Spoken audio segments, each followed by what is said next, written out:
Hey everyone, it's Andrew Warner, founder of mixergy.com, home of the ambitious upstart. And I've got a cold today, so I hope you could understand me because I've got an important question to answer with this video. The question is, how does a startup sell to a company that's a billion times bigger than it is? And to get the answer to that question, I spoke with Josh Hartwell because he is the co-founder of Mobile Deluxe. And one of the reasons I wanted to talk to Josh is because he bootstrapped Mobile Deluxe and made it into a top 10 wireless game publisher, and he did that by selling to companies like AT&T. Between you and me, I wouldn't even know if we started a company together, I wouldn't even know how to reach the right person at AT&T, let alone to close a sale. So I said, how do you even find the right person, let alone sell to them? Here's his answer. You know, startups get off the ground between the hours of 10 and 2.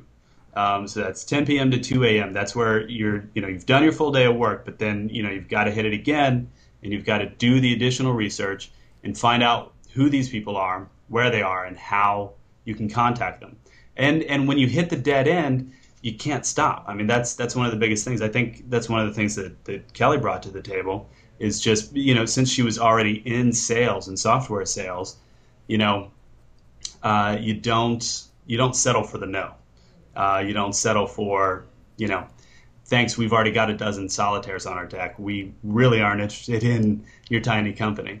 Those are the tough relationships to develop. I call those the 99-1 relationships as opposed to the 50-50 relationships. You've got some 50-50s where the other party is half invested in the relationship, like they're getting something out of the relationship from you. And you've got, your carrier relationships when you're a tiny startup where they don't care. It's the 99-1 relationship. Because they've got at least 99 others, and so they care about you about 1%. So they don't need you. So those are the ones where you have to use your sales skills, use your diplomacy skills, and diplomatically not accept no or not accept dead ends.